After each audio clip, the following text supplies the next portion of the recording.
everyone. How's everyone doing? Good, all right. So thank you so much, Beth. Where did Beth go? There she is. Thank you so much for the introduction, and thanks to the Coolidge Corner for the invitation. Super excited to be here and talk about coffee matters. Coffee matters a lot to a lot of us, but coffee is also a matter. It's a material. And it's one that we need to understand and we can't understand from a scientific point of view. So that's my goal here tonight. And take a look at this image. This is actually from the movie that we're going to watch. And you can see this sort of iconic swirl in that cup of coffee. And this is a place where the narrator pauses to reveal sort of important aspects of everyday rituals, right? And so what I want to do in the next 10 to 15, 20 minutes is reveal some of the science that's behind and inside of this cup. Okay. Now, the legend has it that a goat herder named Coolidge was roaming the fields of Ethiopia in the 9th century with his goats, and he noticed that the goats became really excited. So he also noticed that they were eating a certain kind of cherry, and he ate those cherries as well, and he also became excited. And I love this painting that captures what that moment might have looked like, because it literally looks like they're dancing together, which is kind of evocative of the feeling that I get when I take that first sip of my morning cup. Now, the way the story goes is Coolidge then brought those cherries to a nearby monastery where the monks had the greatest prayer of their lives. And so sort of began the story of human consumption of coffee. Okay, now, fast forward about 3 millennia, and we have MIT's own version of coffee. This is Professor Sam Prescott, who about 100 years ago was given a grant to try to understand whether coffee was dangerous. Was it safe or was it dangerous? And after 4 years of research, Prescott wrote a report about his findings where he said, coffee gives comfort and inspiration and may be regarded as the servant rather than the destroyer of civilization. And I love that quote. And he found also in this report that humans could drink up to 200 cups a day and still have it be safe. And he doesn't recommend that. Although I will say that retroactively, that probably gave Voltaire some comfort because he purportedly drank 40 to 50 cups a day. Now, no matter how much you drink or anyone you know drinks, the world drinks a lot of coffee. Right? A little over 2 billion cups of coffee are consumed every day on planet Earth. It's the second most consumed beverage after water. It's grown in 80 countries, and coffee is responsible for more than 1% of the US GDP. So it truly is not just a matter, it's a global matter, right? Now, let's dig into the science behind the cup. So I want to start by the transformation that coffee undergoes as it's roasted. And I'm a really big believer in sort of hands-on learning. I think any concept can be understood better if you can touch and feel the concept. So I have a question. How many of you have held a roasted coffee bean? Raise your hand. Okay, good. But what about an unroasted coffee bean? Okay, a decent amount. So for those of you who haven't, I wanted you to touch and feel those differences as we talk about roasting. So I have my 2 helpers here, my wife and daughter, Kate and Lara, who are going to hand out cups. And I just have 2 cups per row, one with roasted and one with unroasted coffee beans. And just take a couple of beans out of the cup and just hold them in your hands as we talk about roasting, okay? Now, you don't have to take beans out of the cups. I don't want to be like pushing beans on you, but if you want to take beans out of the cup, please do. And here's the thing, you'll notice right away as you hold onto that unroasted bean how dense it is. And you take a smell from it and it doesn't really smell like anything, right? And whereas with the roasted bean, you can feel that it's a lot bigger and it has a fragrance, right? Okay, so what's happening when we roast coffee beans? Well, the first thing about what's happening that we need to understand is that it's not like popcorn, and we should be really grateful for that. Because what happens in popcorn as you roast popcorn is there's water inside that starts to boil. And the water, as it boils, creates steam. And the steam builds up inside of that shell, and I have a slow motion video here that's just beautiful. Anything in slow motion is fun. Where you can see that the steam builds up, and it builds up, and then the shell can no longer handle the pressure. And that is what many of you are eating right now, where literally the pressure from the steam turns the entire kernel inside out. All that organic matter turns inside out. Now, we're very lucky that coffee is not like popcorn. And so the thing is about coffee, here's how coffee looks when it roasts. It also has water inside. It also has water inside. In fact, the green beans, they're called green beans when they're not roasted, have about 10 to 11% by weight water. That starts to boil as well. That creates steam. But as you can see, the steam doesn't blow it apart. It just cracks it. It cracks it open. And that is super important for what happens next, okay? So in order to see what happens as after that steam cracks it open, I'm going to take another view of these two beans. So this is what you're holding in your hand, but it's a cross section of each. There's an unroasted bean, and you can see it's kind of not very interesting. It's really dense, right, as you might expect. And here's a roasted bean, and you can see that it's expanded considerably, right? And it's also become kind of rough, and it's turned brown. Now, what's happening here is that after the water and this creates the steam, and it boils, and it explodes the bean, but the bean doesn't break, it keeps on cooking.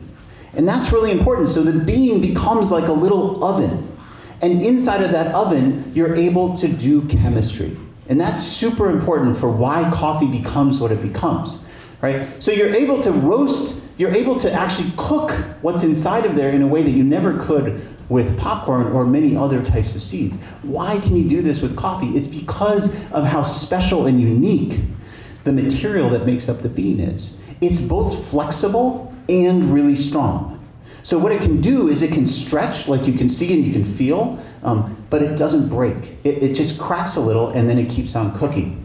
Now it's really important because then you can get to higher temperatures, and all these chemical transformations happen at those higher temperatures that are really important to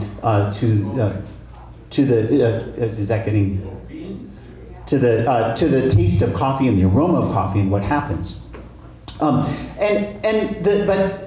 what I want to do next is I want to hand out those chemical transformations. I want you to experience that as well, because many of us love the smell of coffee, which we know is this, but the smell of coffee is also this. And the difference is those chemical transformations, those reactions that are happening. So next, we're gonna hand out my helpers. Where did they go? Are gonna hand out, oh, there they are. Are going to hand out cups of ground coffee, ground green beans and ground roasted beans. And just take a smell and pass it along. And you'll get a sense, you're going to smell the difference. And honestly, to me, green beans do not smell very good. They don't smell anything like coffee to me, right? So you can really kind of get a sense of what's happening and how important it is. Now, it turns out, for those of you who hopefully fondly remember your high school chemistry, you might remember that reactions happen in sort of two ways. They can be endothermic, which means that it absorbs heat from the surroundings, and that makes the reaction go, or they can be exothermic, which means that it gives off heat. What's really cool about this coffee bean, and again, it has to do with how special that material is that as it's roasting, so as these little mini ovens are allowing these chemical reactions to happen, they go from endothermic to exothermic. So they start as chemical transformations that draw heat in, and literally in the middle of the roasting, it becomes a fuel for the bean. And the bean actually starts to give out more heat than it takes in. It becomes an exothermic process. And in fact, if you keep on roasting the coffee, it will self-ignite. And the beans will light fire, right? Which is not something that you really usually want in your cup. I wish somebody would tell that to Starbucks. Now, in order to, so we need to understand more about this chemistry. We're going to zoom in even more, okay? Let's go in another factor of 1,000 onto these two images. So here's 1,000 times zoom, and you really get a sense now of what's going on inside this bean, okay? On the left is an unroasted part of that cross-section, and on the right is roasted. Let's talk about the unroasted first. What you can see is there's these little pockets, and I'm calling those pockets of organic goods. That's where all the coffee is. That's what you're brewing. Those are little pockets of a couple of thousand molecules sitting in here, waiting to be taken out and put into your morning cup, right? But first you have to roast it to do all of those chemical transformations, and because of this part in here, that's that special kind of material that makes up the bean that's allowed to stretch but not break, right? Because of that, you can get to this. Now you can see that after you roast it, well, it definitely, the structure of the bean is, it's got a lot of holes in it, it's a lot rougher, but it hasn't broken apart. And the chemical transformations in here have happened, and it's a little harder. Sometimes you don't see them there, but they're there. Because during all these chemical reactions, that organic goodness has become splattered around inside the bean, right? Just waiting to be taken out. There are 4.5 million of these little pockets in every single coffee bean, right? Now, I've said that they have a couple thousand molecules in them, and those molecules have very long, complicated names, but there's one that all of us know. Does anybody know what it is? It's caffeine. And this is another scene from the movie where in that narration of the coffee cup, the narrator is saying, since every event changes my daily life. And I thought, well, this is speaking to me, because coffee in the morning changes every day for me. And I know that part of that is because of the caffeine. But something that's really interesting is how caffeine works. Now, we think of caffeine as a stimulant, but we also should be thinking of caffeine as a chemical formula. And you can see this is a way to draw the molecule of caffeine, and you can see these letters are just the atoms, nitrogen and oxygen and carbon and hydrogen, but that's not, and the lines in between are the bonds, right? But that's not why I'm showing you this. I'm showing you this because of the similarity of the part in red to another molecule called adenosine, right? Now, adenosine, see how similar this part is to the caffeine? Now, why is adenosine important? Well, adenosine is a molecule that we produce in our bodies naturally, and it builds up in receptors in your brain, and if enough of it builds up over the day, when enough of it builds up, your brain sends a signal that you should rest. It's literally the sleepy molecule. It makes you sleepy. The more adenosine collects, the sleepier you get. Now, what happens is when you have caffeine, this happens to fit into that same receptor because of that similarity. So the caffeine molecule goes into the receptor and it blocks the adenosine from accumulating, and your body says, well, wait a second, maybe I'm not sleepy, maybe I should start producing adrenaline. Now, so the way caffeine works is it doesn't add any energy to you, it doesn't add a stimulant, it's a sleepy blocker, right?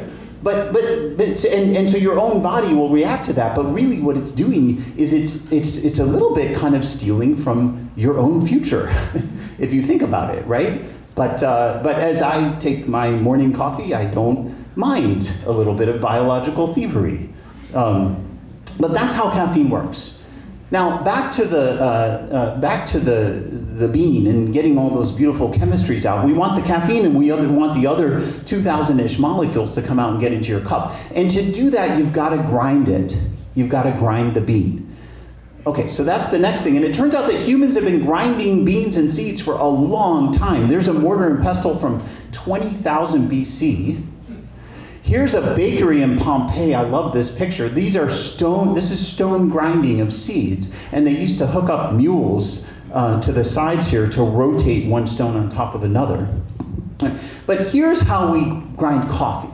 Okay? We have two different options. We've got the burr grinder and we've got the blade grinder. And I want to know how many of you own a burr grinder? Okay? How many of you own a blade grinder? Okay, for those of you with your hands up now, please throw it out. Or don't throw it out, recycle it or give it to a friend, okay, to not grind coffee. Why? Why am I saying that? It's because size matters, but size consistency matters as much, okay? And we'll see why in just a minute.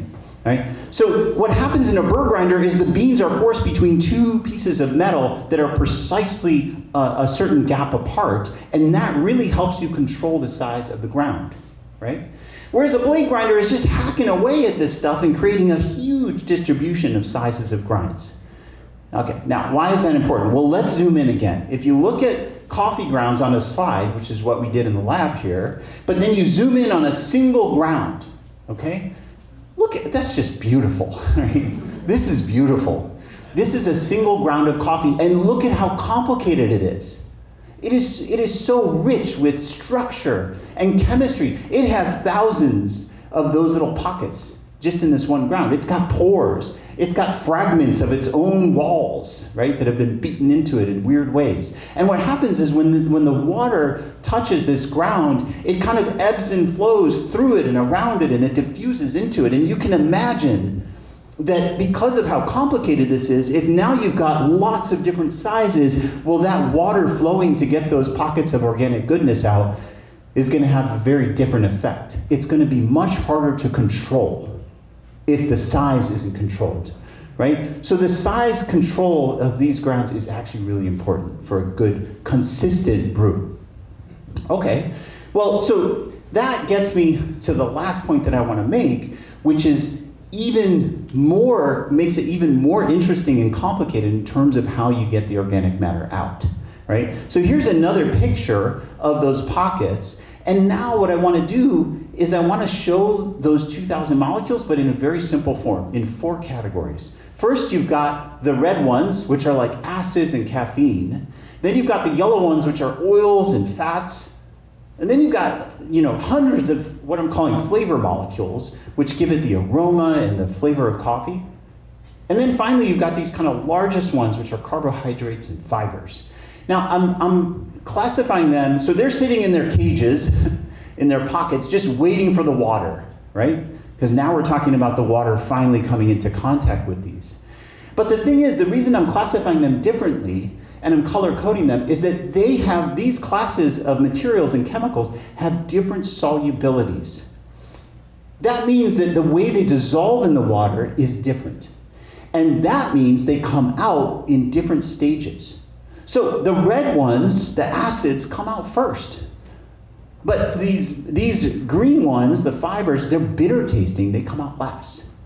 Now, you need all of it. If I pull an espresso shot and I just taste the first few seconds of the shot and I compare it to the last few seconds of the shot, it tastes completely different, right? The reason why it's a great shot is the whole. It's the balance of these molecules coming out in the right way, right? And so that's what's so important. When you extract, you must think about this. You must think about these molecules are like instruments, and you're conducting a symphony with them, right? You don't want to just get them all out. It's flat. That's not how it works. And anyway, you can't actually get everything out, right? But you got to balance how you're getting it out. So you got to write that symphony carefully. Now, it turns out that AI was able to draw me a cartoon that kind of illustrates what I wanted to say next, which is there's a lot of reasons why we think about the flavor of coffee being what it is. One is like the way it's, where it comes from, right? Which of those 80 countries, how it was processed, how it was roasted, right? But something that we all can control in our homes is just how you extract it. And I don't think we pay enough attention to that. If you don't extract it, and you have these parameters like how you grind it, how much time you brew it, the temperature, the ratio of the mass to the water, right? These are simple parameters to play with. And they really make a big difference on the flavor of the cup because of what I just told you, right? So you can imagine, like, if your grind is too large, then what happens? Well, what happens is the contact of the water with the grind, maybe you'll just get stuff out of the surface, but the water doesn't have time to go inside, depending on your brew method, and it might be under-extracted and tastes really sour. But if the grind is too small, or maybe if the water has way too much time in contact with the grinds, it gets all those bitter chemicals out that it shouldn't be getting, and the balance is off on the other end, right? And it's too hollow, or too bitter. So what I encourage you to do is play with these parameters and try to make yourself a better cup. And the very last thing I'll say about the science is that even if you don't get it right? Remember, we build in science, we build all of our ideas based on the failures we make. Right? So even if you brew a cup that's too bitter, well, we can fix that. We can fix that with, again, more science, of course. And the way we do that is by adding chemicals afterwards.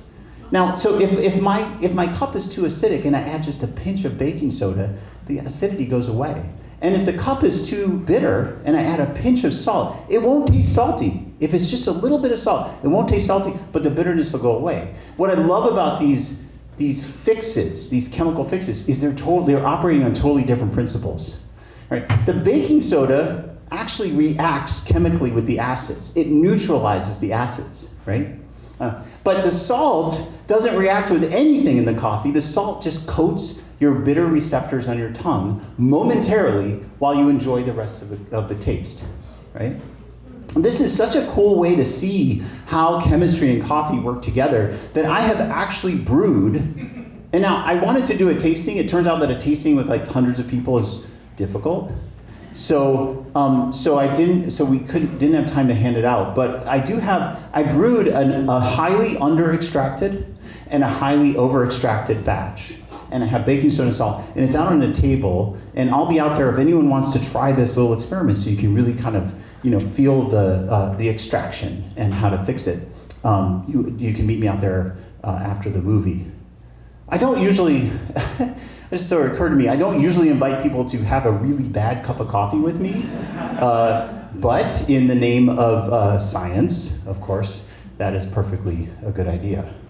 So this is the last screenshot from the movie, where again the narrator is essentially this movie I'm really excited to watch, is about observing how daily rituals can have meaning and depth, right, under the shadow of consumerism, right?